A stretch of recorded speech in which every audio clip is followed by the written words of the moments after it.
Sunt foarte multe lucruri pe care le puteți vizita gratuit în Istanbul. Asta cred că e una dintre cele mai impresionante centre religioase pe care le-am văzut vreodată. Și o chestie foarte interesantă aici, decât să mergi cu taxiul, mai bine mergi pe jos, pentru că sincer mă așteptam la zona asta, de zona turistică a orașului vechi, să fie un pic mai îngrijită, și pe cât de bine arată înăuntru și apetisant, pe atât de urât pe afară.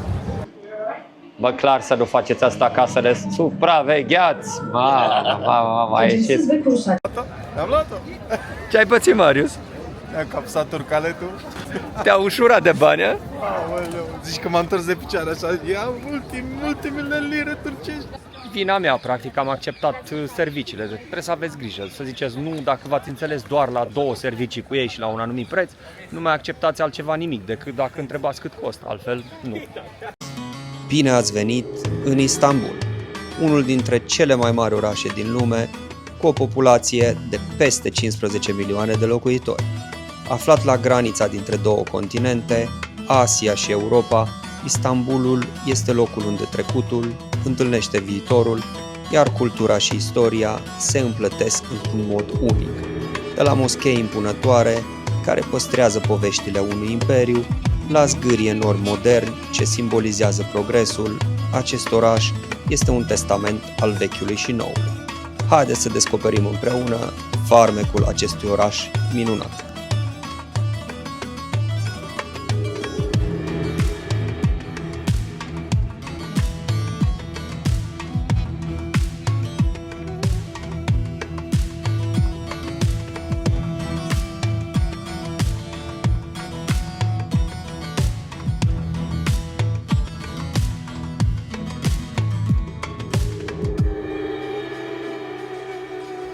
Dacă vă plac filmulețele noastre, nu uitați să vă abonați la canalul nostru, este gratis, iar pe noi ne ajută foarte mult.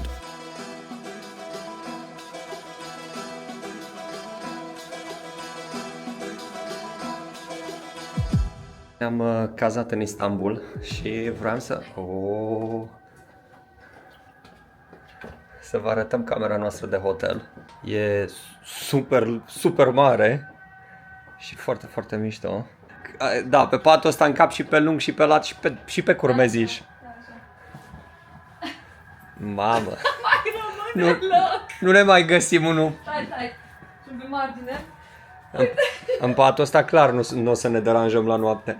Hotelul se numește Raelin și e în partea veche a orașului, e pe peninsula, pe vechiul Constantinopol, să zicem așa, pe zona cea mai turistică a orașului.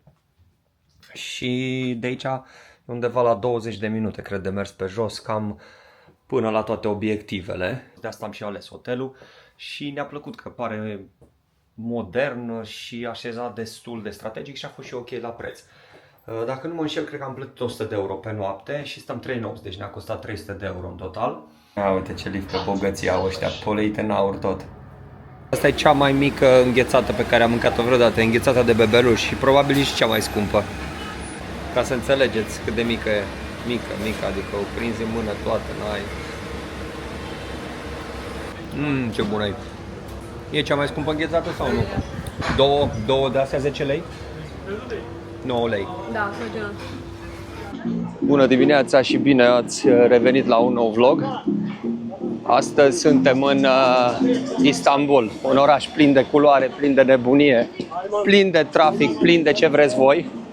Mergem să-l descoperim și noi mai de aproape, la pas așa puțin. Mergem să vizităm câteva moschei și să vedem ce se întâmplă aici în oraș. Sunt foarte multe lucruri pe care le puteți vizita gratuit în Istanbul, așa că noi o să le facem pe alea care se pot face gratuit și apoi trecem la alea cu bani. Că fetele acum negociază pentru o eșarfă ca să intre înăuntru în moschee. Da, astea mi se par cele mai tari. Acum, sincer, nu știu dacă trebuie să poarte și bărbații sau nu, dar îmi place cum arată. Așa de bine sau nu așa de bine? Nu știu dacă se pune așa sau mai așa. Cred că cam așa se pune. Habar n-am. Aici e înmormântat Suleiman Magnificul și cu soția dânsului. Moscheea a fost făcută la ordinul lui Suleiman Magnificul între anii 1550 și 1557, scrie acolo la intrare. Și aici apare un cimitir, efectiv. Acum nu știu dacă fiecare piatră de asta e ca și la noi, piatra de mormânt a cuiva, dar da, pare ca și cum a intrat într-un cimitir. Aici avem mormântul soției sultanului și în partea asta avem mormântul sultanului.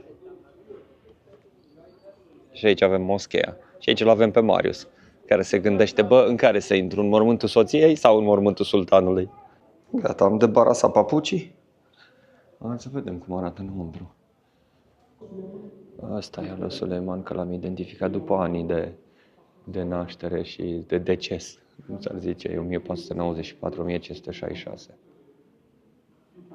Și restul, nu știu, probabil că sunt 1500, habar n-am, copii sau alte persoane importante. De aici se vede foarte frumos orașul, adică dacă ieși în curtea moscheei lui Suleiman Magnificul, cam așa se vede încolo. Se vede și podul Bosforus, peste strâmtoarea Bosfor, și se vede și partea asta la orașului, cu turnul Galata care se vede undeva în față, se vede și aici podul ăsta și se vede și podul Galata undeva mai încolo, unde sunt toți pescarii care își aruncă undițele peste pod. Asta cred că e una dintre cele mai impresionante centre religioase pe care le-am văzut vreodată. Adică am văzut câteva și creștine, dar asta chiar e foarte impresionantă.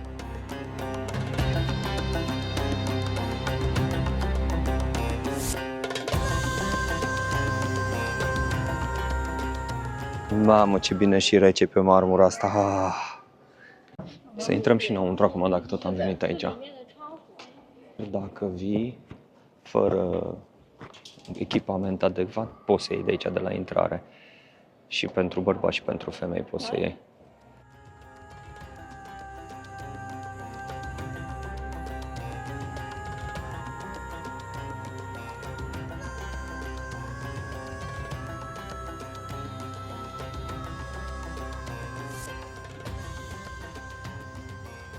Liniile astea de pe carpete sunt făcute în așa fel încât oamenii să poată să stea în linie când se roagă. Un fel de linii de ghidaj. Am aici un raft cu tot felul de cărți religioase, printre care și Coranul, care este gratuit și e tradus în mai multe limbi. Am găsit aici în limba română, văd spaniolă, engleză. Cea mai tare chestie aici la moscheea asta e că se poate vizita gratis, adică ai acces total. Poți să intri fără nicio problemă, vizitezi și mormintele și poți să vizitezi și moscheea gratis.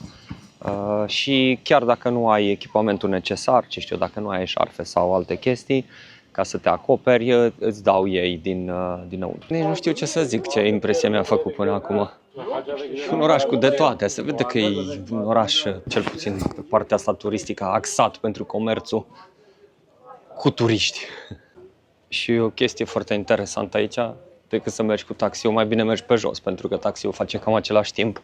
Sunt foarte multe străzi cu sens unic și nu au cum să meargă mai repede, mai ales pe partea turistică sunt foarte multe blocaje. Partea asta de oraș vechi, să zicem de vechiul Constantinopol, e un bazar uriaș, nu contează unde mergi, ce faci, cum vii, nu trebuie să mergi la Grand Bazar, peste tot găsești câte ceva. Astăzi sunt Florin Piersic în Istanbul, cu fular, dar fără păr. Ia zi, prietenaș, cum ți se pare la Istanbul, Ecișa? Cald, aglomerat. Sincer, mă așteptam la zona asta, de zona turistică a orașului vechi, să fie un pic mai îngrijită, mai conservată, să zic așa, dar e un haos total și aici. Și pe cât de bine arată înăuntru și apetisant, pe atât de urât pute afară. În Istanbul am zis să ne tundem, să ne facă o tunsoare, dar zic că dacă nu te tunde din topor, nu te tunzi, Marius.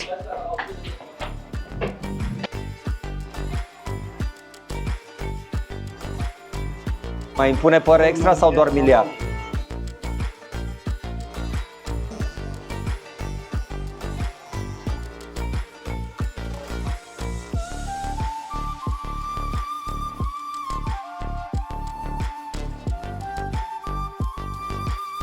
Mă panichez.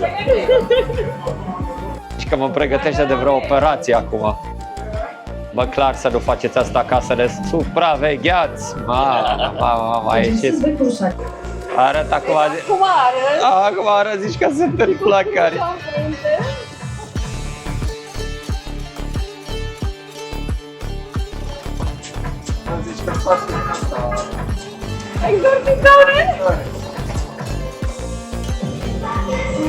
Când te tratezi la băi în Turcia.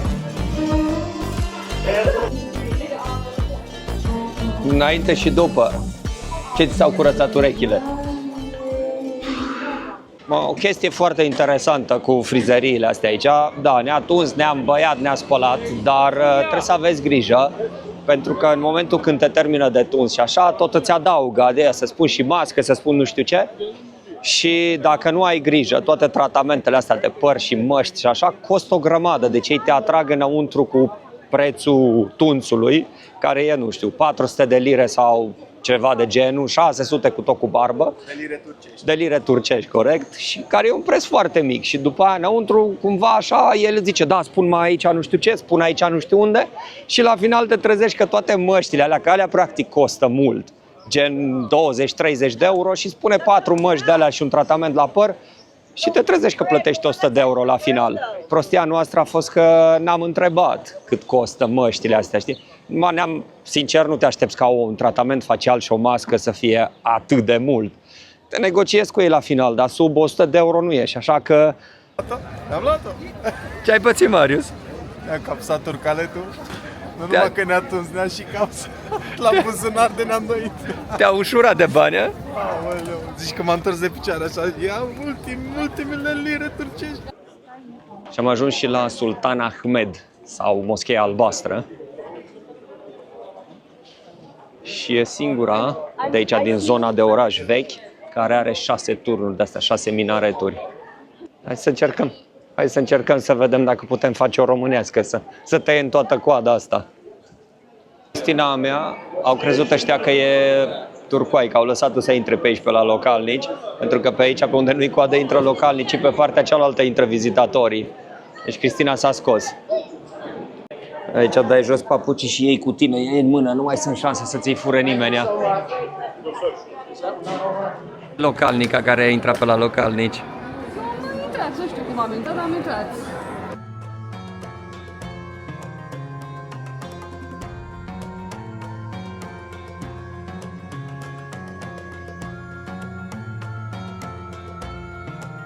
Asta în comparație cu Moscheea lui Suleiman Magnificul e mult, mult mai aglomerată. Acolo în față, pe candelabru, o să vedeți un ou de struț care se folosea cu scopul de a proteja împotriva insectelor și bacteriilor. Problema e că de când mi-au curățat turceștia nasul, am mirosul mult mai dezvoltat și aici în zona asta unde lași papucii e mamma mia. Nu departe de Moscheea Albastră și de Hagia Sophia se află și rămășițele, să zicem așa, ale fostului hipodrom din Constantinopol. Mai sunt, cred că 2 turnuri. Mai e turnul ăsta din față și celălalt care e după acolo. Cam atât a mai rămas din vechiul hipodrom.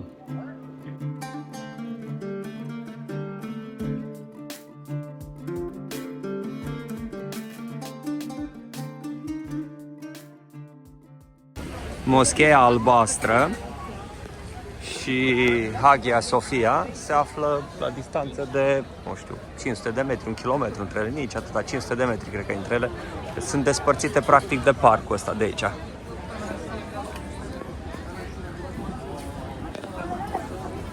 În față avem Hagia Sophia, considerată de unii a 8-a minune a lumii antice, biserică care a servit drept centru al creștinismului în Imperiul Bizantin pentru timp de aproape 1000 de ani.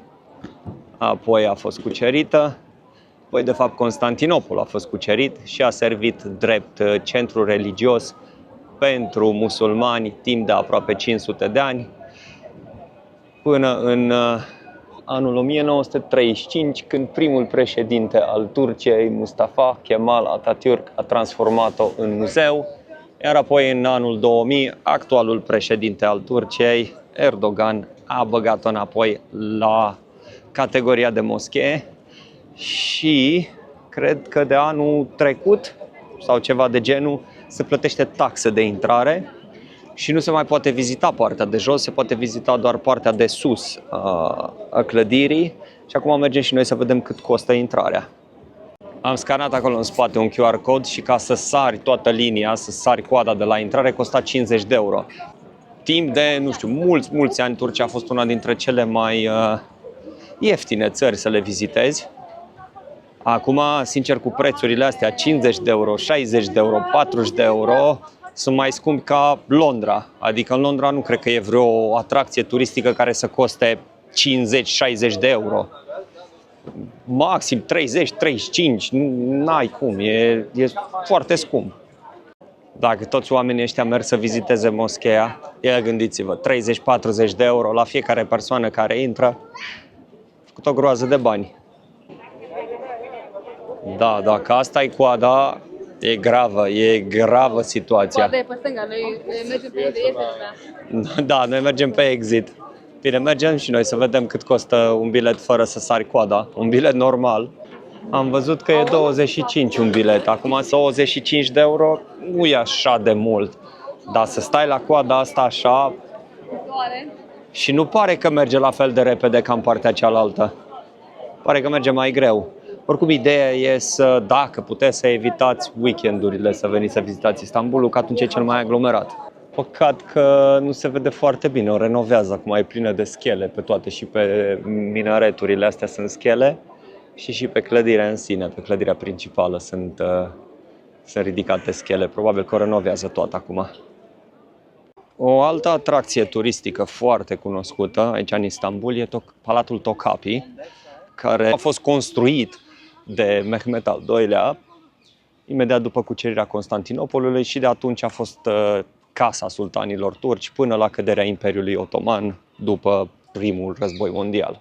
Grădinile aici sunt gratis de vizitat, treci printr-o securitate acolo și după aia intri aici în grădinile palatului. Palatul în sine, dacă vreți să-l vizitați, sper să nu vorbesc prostii, dar cred că e vreo 45 de euro, dacă nu și mai bine. Scria 1700 de Turkish lira, nu știu cât vine la conversie, oricum nu e ieftin nici ăsta. Și înăuntru sunt diferite camere ornate cu aur, cu tot ce au avut sultanii. Acum nu știu cât de multe camere se pot vizita, dar poate să fie și palatul o chestie interesantă de vizitat. Mă simt și eu ca un sultan aici prin grădinile palatului. Tu și ceilalți 3.000 de alți vizitatori. Eu și ceilalți 2 milioane de vizitatori, cred că e plin de lume. Aici nu intri oricum în palatul ăsta, trebuie să fii baștan să intri, că e în jur de 50 de euro intrarea, așa că trebuie să ai grijă, să vii cu bănuțul pregătit ca să vizitezi palatul. Noi vizităm doar grădinile, că n-avem banii, că i-am dat la frizerul ăsta care m-a făcut așa, mi-a făcut din poanie barba și mi-a luat 100 de euro, 130 de euro de fapt. Știi cum zic turcii? Ioc parai. Trebuia să-i zic și eu ăla care m-a tuns, ioc parai, nene, ioc parai. Da, din nou, e vina mea, practic, am acceptat serviciile. Trebuie să aveți grijă, să ziceți nu, dacă v-ați înțeles doar la 2 servicii cu ei și la un anumit preț, nu mai acceptați altceva nimic, decât dacă întrebați cât costă, altfel nu.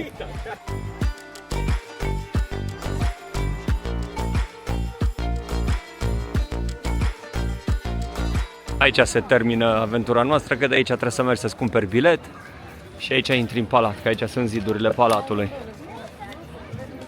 Noi mergem numai până la poartă să-i facem cu mâna. Tot aici, în zona cea mai turistică, e și hotelul Seven Hills, cele 7 coline, care are și o terasă frumoasă deasupra. Și mergem sus aici la terasă, poate să mâncăm ceva, că ni s-a făcut foame. Și să vă zicem dacă merită să o treceți pe listă sau nu. Bine, ignorând vederea asta de aici, cu casele astea un pic mai nefinisate, încolo spre partea cealaltă a Istanbulului se vede foarte frumos. Terasa asta e bună pentru vedere în toate direcțiile. Într-o parte ai Blue Mosque, în cealaltă parte ai Hagia Sophia și în spate ai partea cealaltă a orașului Istanbul. Deci chiar se vede foarte frumos în ambele direcții. Acum să vedem cât de frumos se vede și mâncarea. O chestie foarte scumpă în Istanbul e vinul, adică majoritatea vinurilor sunt peste 30 de euro, ceea ce mi se pare foarte, foarte mult. Mâncarea ca mâncare a fost ok, nici grozavă, nici rea, dar terasa sus e perfectă pentru poze. Ai pescăruși ăștia flămânzi care vin din toate direcțiile să-ți fure mâncare, dar pentru poze cu pescăruși sau poze frumoase, locația e perfectă. Aș recomanda să veniți aici să beți probabil o băutură și să vă faceți poze mai mult decât să mâncați.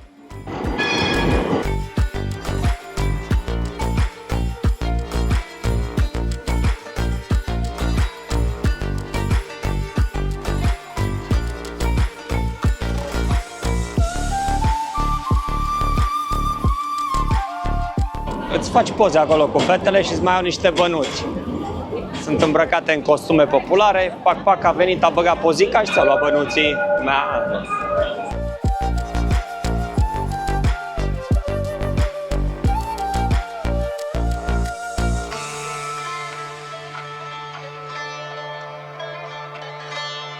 Aici avem și prețurile, de la 9 până la 19.30 e un preț, 900 de lire turcești, iar apoi până la ora 12 cred că e 1400 de lire turcești. Da, cam asta e ce se vede chiar aici la intrare după ce vi se scanează etichetele. Problema e că eu am ochelari de soare și nu văd foarte, foarte bine.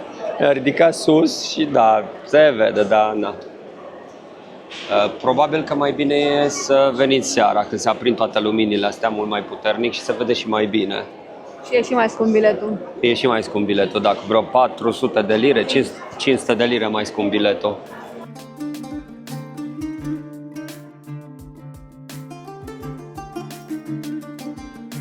Deci oamenii ăștia, acum 1000 și ceva de ani, așa își depozitau apa. Aduceau apa pe apeductele orașului și o depozitau în cisterne de genul.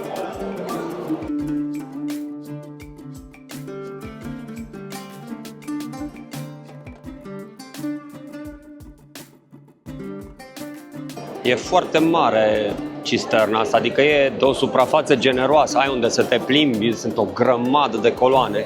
Nu le știu exact numărul, dar par foarte, foarte multe. Acolo în față avem statuia Meduzei, iar pe perete se vede foarte frumos reflexia ei.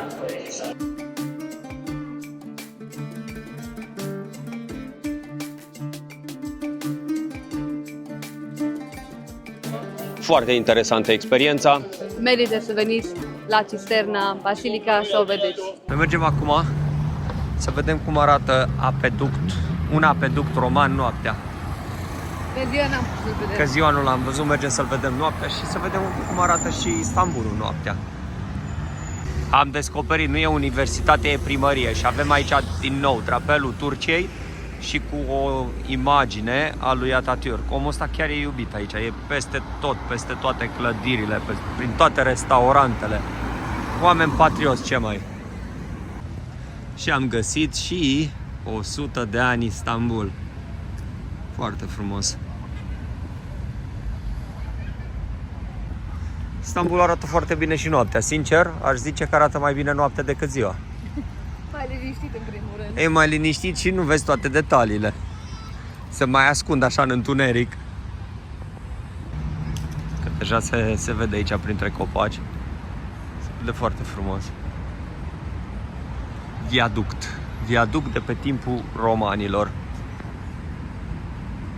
Toate viaductele astea aduceau apă în cisternele din oraș. Cisternele practic erau rezervoare ale orașului unde se stoca apa pentru oraș. Șmecher romanii ăștia, domnule. Am ajuns la apeduct, e cumva o parte din el, e peste bulevard, trec mașinile pe sub el. Și mai e încolo o parte care nu știu cât de mult se duce prin parc. Așa, și mai e și în partea asta lântă. Să mergem să vedem dacă reușim să ajungem mai aproape de el, să atingem și noi o cărămidă. Ia uite, frate, deci au dita mai apeductul roman aici, dita mai bucata de istorie. Și ei tântălăi au trătit dita mai schel aici. Fac probabil vreo clădire, ceva. Așa ceva.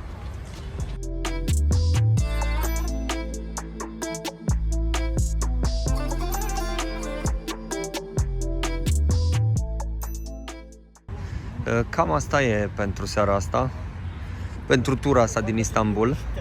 Până data viitoare, călătorii plăcute, vă pupăm și nu uitați. Like, share, subscribe and comment.